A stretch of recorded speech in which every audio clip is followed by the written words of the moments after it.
देखिए कैसे ये जो देख रहे हैं, रेत देख रहे हैं, मतलब छिल चुके हैं पूरी तरीके से।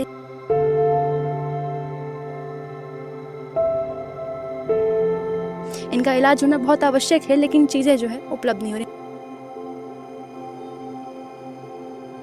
जहाँ तक मैंने जो मामले कवर किए हैं, हॉस्पिटल जाने के बजाय लोग अंधविश्वास की तरफ भी ज्यादा जाते हैं। आप खुद भी तबीयत में ठीक ठाक नहीं रहते, तो ठीक वहाँ ठाक नहीं, रो कितना नहीं। धैर्य ना बच्ची आज 22-23 साल की है, 25 साल के ने ना माऊ कंट्रोल नहीं अच्छा, हुआ है। इनकी मैं गरीब उम्र मिला हुआ 25 साल है।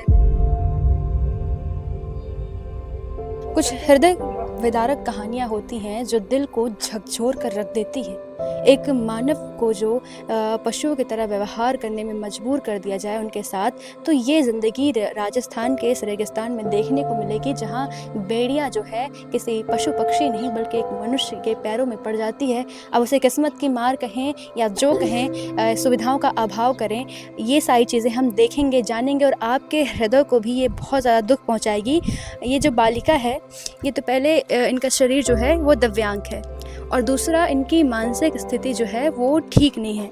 अब इनके साथ व्यवहार कैसा होता है, इनके पैर आप देख पा रहे होंगे, देखिए कैसे ये जो देख रहे हैं, रेत देख रहे हैं, मतलब छिल चुके हैं पूरी तरीके से। ये ऐसा है कि इन्हें एक स्थान पे अलग से रखा जाता है, जहाँ पे इन्हें खाना पानी टाइम से दे दिया जाता है। बाकी ये आम लोगों के साथ न घुल मिल सकती हैं, न रह सकती हैं, और ना ही स्वास्थ्य केंद्र तक ये पहुँच पाई हैं। इनका इलाज होना बहुत आवश्यक है, लेकिन चीज़ें जो है उपलब्ध नहीं हो रही। बेड़ियाँ जो यहाँ पे चलती आ रही हैं, गांव-गांव में लोग आपको मिल जाएंगे ऐसे हर तीसरे व्यक्ति। ये क्या चीज़ें हैं? बिल्कुल मैडम, इसमें काफ़ी लोग ऐसे होते हैं जो जन्म से भी इस प्रकार के होते हैं, मानसिक रूप से वो पूरी तरह से विक्षिप्त होते हैं। तो एक यहाँ पे कहीं ना कहीं एक रूढ़िवादी मानसिकता कहें या उसको कोई अलग एंगल से कहें कि जहाँ तक मैंने जो मामले कवर किए हैं, हॉस्पिटल जाने के बजाय लोग अंधविश्वास की तरफ भी ज़्यादा जाते हैं। भोपा मंदिर, इन चक्रों के अंदर काफ़ी। भोपा क्या होता है? भोपा मतलब एक ओझा जिसको बोलते हैं, जो ये बताते हैं कि भाई ये बच्ची आप ऐसा करोगे, ये क्रिया है, एक प्रोसेस है, ये करने के बाद में ये बच्ची ठीक हो जाएगी, ये बच्चा ठीक हो जाएगा। वो मतलब अपना देवताओं के बीच में एक अपने आप को एक माध्यम मानते हैं, तो इस प्रकार के होते हैं। तो एक ये काफ़ी ट्रेंड है, तो इस वजह से भी लोग कहीं ना कहीं पीछे रहते हैं, हॉस्पिटल की तरफ लोग जाना कम पसंद करते हैं। अब मेरा, आप देखिए, मैंने कम से कम 2-3 इस प्रकार के मामले थे, विधिक आयोग की सहायता से हम लोगों ने हॉस्पिटल तक उनको पहुंचाए, तो कहीं ना कहीं उनके अंदर पेशेंस नहीं था। अब 5 दिन होने के बाद में वो लोग बोलते हैं भाई मुझे मंदिर जाना है, तो हमें यहाँ से छुट्टी दिलाओ हॉस्पिटल से। तो 5 दिनों के अंदर तो इस प्रकार के पेशेंट को ठीक हो नहीं सकते। तो ये एक बहुत बड़ी, मान सकते हैं कि जानकारी के अभाव में, अशिक्षा के कारण अंधविश्वास पनप रहा है, और इसी को लेकर होता है। मतलब राजस्थान में आपको जगह जगह ऐसे मिलेंगे कि जहाँ कई बार तो ऐसा होता है कि एक व्यक्ति को खेजड़ी के पेड़ से बांध दिया जाता है, उसके पैर को जंजीर से। वो व्यक्ति 24 घंटे और आजीवन उसी पेड़ में बंधा रहता है, और एक टाइम का खाना या पानी मिल गया तो मिल गया, चाहे धूप हो, बारिश हो, चाहे जो भी परिस्थिति हो, वो वहीं अपना जीवन त्याग देता है। अब ऐसी ये छोटी सी बच्ची है, इसका कितना ही बड़ा जीवन होगा। बड़ा हुआ है तो हूँ को भी मानो माऊ तो साहब है नहीं, ऐसी बात है। मैं पुगू ही नहीं, इलाज कराने से कोई इलाज फायदा? के लिए मैं पुगू ही नहीं, रहने के लिए मैं पुगू ही नहीं करना, मतलब मैं आप तबीयत में मैं बराबर नहीं।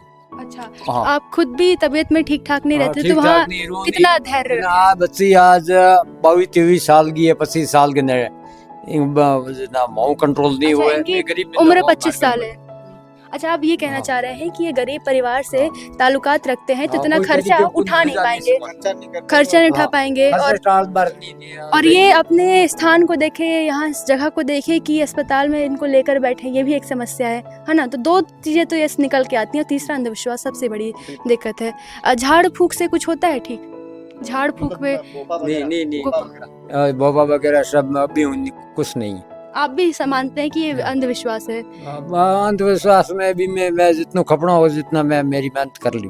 जी, तो एक इसका कारण ये हो सकता है कि कोई ऐसी चीज़ें बनाई जाए जिससे इन बच्चों को एम्बुलेंस खुद आए, लेकर जाए, और कोई और व्यक्ति इनकी देखरेख में रहे, तो शायद है कि कोई सुधार या बदलाव हो सके। ये पूरी व्यवस्था है मैडम, पूरी तरह से पूरी व्यवस्था है। हर जिला मुख्यालय पर इस प्रकार की व्यवस्था है, और इस बच्ची का भी अगर इसके पिताजी, इसके परिवार वाले अगर इजाज़त देते हैं, तो हम लोग वो व्यवस्था करवा सकते हैं कि इनके घर तक एम्बुलेंस आएगी, और इस बच्ची का पूरा प्रॉपर इलाज होगा। और देखभाल लेकिन कौन करेगा? देखभाल अगर ये करना चाहें तो इन्हें वहाँ पे रहने की इजाज़त है।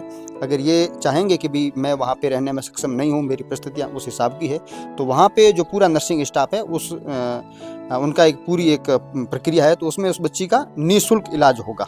लेकिन उसमें दिक्कतें ये आती है कि 2-4 दिन के लिए हो सकता है कि भेज दें, लेकिन 4-5 दिन 1 हफ्ते भर बाद में वो स्थितियाँ नहीं रहती है और वो लोग कहते हैं भाई हमें वापस वहाँ पे मंदिर जाना है या और किसी देवी देवता के वहाँ पे जाना है, या फिर हमारे जो पापा जी है उन्होंने ये बोल दिया है तो हमें ये करना है। तो इन चीज़ों की वजह से कहीं ना कहीं लोग रास्तों से भटक जाते हैं, क्योंकि इस प्रकार के काफ़ी मामले मैंने पहले देखे थे। ये व्यक्ति कह रहे हैं कि इनको लेके जाएंगे अस्पताल में, आपकी तो सिर्फ आज्ञा चाहिए, बाकी सारा ये संभाल लेंगे, तो आप आज्ञा आप देते ले जा सके ले जा सकते हैं। हाँ ले जा सकता है, साड़ू करावे इसी को भगवान भलो करेगा वैसे।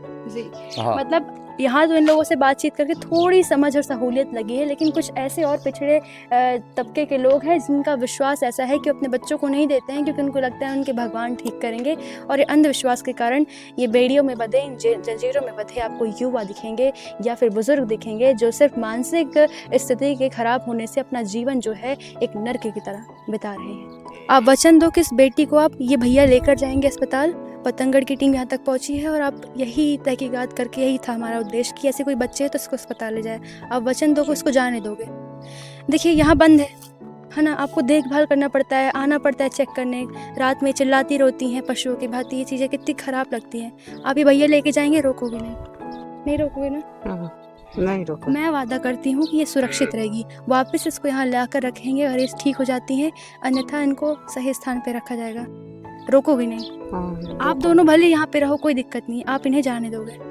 ये ऐसा हाँ मतलब इनका ये कहना है कि भाई अगर मेरी बच्ची निकट इलाज के लिए कोशिश कराऊं तो फिर आप मना तो कौन करो ना, मना नहीं करो, मना नहीं करो ना। सही हाँ, वही होना बात है। अब देखिए मैम, जैसे मैं पत्रकारिता के साथ साथ जिला विधिक सेवा जो आयोग होता है उसमें मैं काम करता हूँ एज ए PLV के रूप में। तो हमारा ये काम होता है कि क्षेत्र के अंदर सरकारी योजनाओं से वंचित कौन है, पीड़ित कौन है, किसको मदद की ज़रूरत है, या सरकारी मामले में कोर्ट के अंदर किसी को वकील नहीं मिल रहा वगैरह वगैरह। हमारा काम है कि इन चीज़ों पर नज़र रखता और इन चीज़ों को आगे विधिक सेवा आयोग तक भेजना। तो हम कोशिश करेंगे कि ये जो बच्ची है इसको विधिक सहायता मिले, इस बच्ची का निःशुल्क इलाज हो, क्योंकि इलाज होना नहीं होना ये ऊपर वाले के हाथ में है, समय की बात है। लेकिन अगर हम कोशिश ही नहीं करें तो वो हमारी गलती है, और हम पूरी ईमानदारी से इस बच्ची के लिए मेहनत करेंगे और हम चाहेंगे कि ये बच्ची एक बार फिर से ठीक होकर के अपने परिवार के बीच, अपने माता पिता के बीच लौटे। चलती फिरती आएगी आपकी बच्ची वापस।